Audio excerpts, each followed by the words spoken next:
లాయర్‌గా ఉన్నారు. న్యాయ వృత్తిలో ఇప్పుడు అందరికి అనేక రకాల అనుమానాలు వస్తున్నాయి.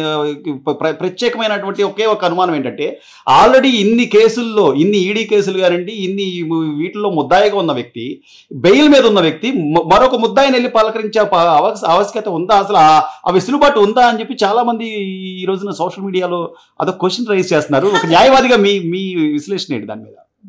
ఇప్పుడు వైసీపీలో ఉన్న వాళ్ళంతా బెయిల్ మీద ఉన్న వాళ్ళే, వైసీపీలో ఉన్న వాళ్ళందరూ బెయిల్ మీద కాబట్టి వాళ్ళంతా కలిసి ఉండకపోతే ఎట్లా? అందుకని వాళ్ళకి ఇంకా అసలు అఫెన్సులతో సంబంధం లేని వ్యక్తులతో వాళ్ళకి సంబంధం లేదు. బెయిల్ మీద ఉన్న వాళ్ళు ఎక్కడ ఉన్నారని వెతుకుంటున్నారు. అంటే బెయిల్ గుడి పక్షులు అనుకోవచ్చు, బెయిల్ జైలు. సో ఏంటంటే ఇంకా వాళ్ళకి అలాంటి వ్యక్తులు అయితే నచ్చుతారు కాబట్టి ఎవరైతే తప్పు చేశారో తప్పు చేసిన వాళ్ళని పరామర్శించడానికి వెళ్తున్నాడు. కానీ ఆ తప్పుల వల్ల నష్టపోయిన బాధితులు ఎవరైతే ఉన్నారో ఆ బాధితులు ఒక్కరిని కలిసినట్టు చూపించండి జగన్మోహన్ రెడ్డి గారు ఈ రోజు వరకు. ఏమండి, రేపల్లిలో చంపేయబడినటువంటి చిన్న బాబు అమర్నాథ్ గౌడ్, ఆ అబ్బాయిని చంపేసిన దాని తాలూకు కేసు ఎంతవరకు నడిచింది అనేది ఒక ప్రతిపక్ష నాయకుడుగా కనీసం ఇప్పుడు ప్రతిపక్షంలో ఉన్నావు కదా, వెళ్ళు, సానుభూతి వస్తుంది. అందుకని ఏంటంటే ఇప్పుడు దొంగలే వెతుకుంటారు తప్ప మంచి వాళ్ళని ఎత్తుకుంటారు తప్ప వేరే మార్గం ఎన్నుకోరండి. ఆయన ఇంకా అసలు ఆ ప్రపంచం నుంచి బయటకు రాలి. నిత్యానంద స్వామి లాగా ఏదో ఒక రోజు తన కోసం ఒక దీవిని ఎంచుకుంటాడు. దానికి అతనే రాజు, అతనే మంత్రి, అతనే అన్ని ఆయనే. కాబట్టి ఏంటంటే నేను ఒకటే చెప్పదలుచుకున్నానండి, ప్రజలు ఆలోచించుకోవాలి. ప్రజలు నిశ్శబ్ద పోరాటం చేశారు జగన్మోహన్ రెడ్డిని ఇంటికి పంపించడానికి. నిశ్శబ్ద పోరాటంలో ప్రజలే విజేతలయ్యారు. ఈ రోజు ప్రజలు పనుల్లో పడ్డారు. పనుల్లో నిమగ్నమైనటువంటి ప్రజల్ని ఎట్లా డిస్టర్బ్ చేయాలని చూస్తున్నాడు జగన్మోహన్ రెడ్డి. డిస్టర్బ్ కాకుండా చక్కగా ఎవరి పనులు వాళ్ళు చేసుకుంటూ ఉన్న క్రమంలో ప్రభుత్వంతో కూడా సహకరిస్తే 1 సంవత్సరంలో సంచలనాత్మకమైన మార్పులు ఈ రాష్ట్రంలో వస్తాయి. ప్రపంచం మొత్తం మన వైపు చూసే విధంగా ఈరోజు చంద్రబాబు నాయుడు గారు పనిచేస్తున్నారని చెప్పి మళ్ళీ మరొకసారి బల్లగుద్ది చెప్తా ఉన్నాను.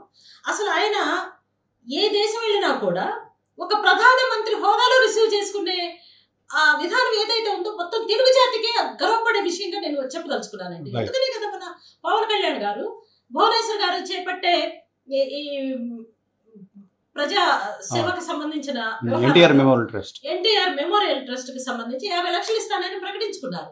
ఇంకా 10 ఏళ్ళు చంద్రబాబు నాయుడు గారే సీఎంగా ఉంటే తప్పితే ఈ రాష్ట్రం బాగుపడదని స్వయాన పవన్ కళ్యాణ్ గారే ఒప్పుకుంటున్నారు. కాబట్టి ఏంటంటే ఈ కూటమి లో నేను మోడీ గారి గురించి ఏమి వ్యాఖ్యానించదలుచుకోలేదండి. కానీ పవన్ కళ్యాణ్ చంద్రబాబు నాయుడు గారు కాంబినేషన్ లో మాత్రం రాష్ట్రం చాలా సురక్షితంగా ముందుకెళ్తుంది అనేది మాత్రం నేను గట్టిగా నమ్ముతా ఉన్నాను. కాకపోతే చిన్న అబ్జెక్షన్ ఏంటంటే సనాతన ధర్మం అని వెనక్కి వెళ్ళిపోకుండా ఆధునిక సమాజంలో మనం ప్రపంచంతో ఎలా పోటీ పడాలనే దానిలో మనం ఎక్కడ జాగ్రత్తగా ఉండాలి, ఎలా లబ్ధి పొందాలి, ఎలా సంరక్షణగా ఉండాలి, అల్టిమేట్ గా తెలుగు జాతి ఎట్లా భద్రతగా ఉండి అభివృద్ధి పదాన ఉంటుంది అనేది ఆలోచించాలని నేను మనవి చేస్తున్నాను. కావాలని గ్రామీణ మంత్రిత్వ శాఖని తీసుకున్నారు అన్నప్పుడే ఆయన పెద్ద మనసును అర్థం చేసుకోవచ్చు. అంటే గ్రామాలు బాగుపడితే ఆటోమేటిక్ గా దేశంతో బాగుపడుతుందని గాంధీ గారు చెప్పినటువంటి నినాదం ఏదైతే ఉందో అది ప్రాక్టికల్ గా చెయ్యాలని గ్రామీణాభివృద్ధి శాఖను తీసుకోవడం అనేది చాలా అసలు గ్రేట్ థింగ్ ఇది. సో నేనేమంటున్నానంటే గ్రామాల్లోకి వెళ్ళి గ్రామాలని ఆధునీకరించే దిశగా పనిచేయాలి. కానీ సనాతన ధర్మం అని ఇవాళ గుళ్ళు గోపురాలు తిరిగితే నిన్ను ప్రేమించే క్రిస్టియన్స్, నిన్ను ప్రేమించే ముస్లిమ్స్, మిమ్మల్ని ప్రేమించే అన్ని మతాల వాళ్ళు ఈరోజు ఎందుకు ఇలా చేస్తున్నారు అనే దాకా వెళ్లకుండా ఉంటే సురక్షితంగా ఉంటామనేది నా పర్సనల్ ఒపీనియన్ గా నేను చెప్తూ ఉన్నాను. కాబట్టి ఏంటంటే కుంభమేళాలో ఈ రోజు 40 కోట్ల మంది జనాభా వెళ్లి స్నానాలు చేసి వచ్చిన దానిలో తప్పు లేదు. ఏమైనా ఉంటే ఆ జనంలో మనం అన్ని పునీతులుగా తయారై మళ్ళీ నీళ్ళలో మునిగి కొత్త ఆలోచనతో బయటికి రావాలనేది మంచిదే, అది సనాతన ధర్మం, ఓకే. కానీ అంతకు మించిన సనాతన ధర్మానికి పోతే ఎక్కడెక్కడో లేని ఆలోచనలు అనుమానాలన్నీ కలుగుతాయనే ఒక చిన్న సంకేతాన్ని నేను గౌరవనీయులు పవన్ కళ్యాణ్ గారికి నేను మనవి చేసుకుంటున్నాను. దాని లోతుల్లోకి వెళ్లే కొద్దీ అంటరానితనం, కుల వివక్ష, కుల పోరాటాలు, ఉద్యమాలు అవన్నీ మళ్ళీ తెర మీదకి వచ్చే ప్రమాదం ఉంది. కాబట్టి ఈ రోజు రాష్ట్రాన్ని ఎలా కాపాడుకోవాలి, రాష్ట్రంలో లాస్ట్ 5 years లో జరిగిన నష్టాన్ని ఎలా భర్తీ చేసుకోవాలి, లోటు బడ్జెట్ లో ఉన్నటువంటి స్టేట్ ని మళ్ళీ సర్ప్లస్ లోకి ఎలా తీసుకెళ్లాలి అనే ఆలోచనలే తప్ప మనం ఇంకా వేరే దారులు మన దారి నుండి డైవర్ట్ కాకుండా ఉంటే మంచిది అని నేను కోరుకుంటున్నాను. ఈరోజు డిప్యూటీ సీఎం గా ఉన్నారంటే అది కనీవిని ఎరిగినటువంటి సంచలనాత్మకమైన మార్పు. అది నేను ప్రజారాజ్యం పార్టీలో పవన్ కళ్యాణ్ గారితో పనిచేశానండి.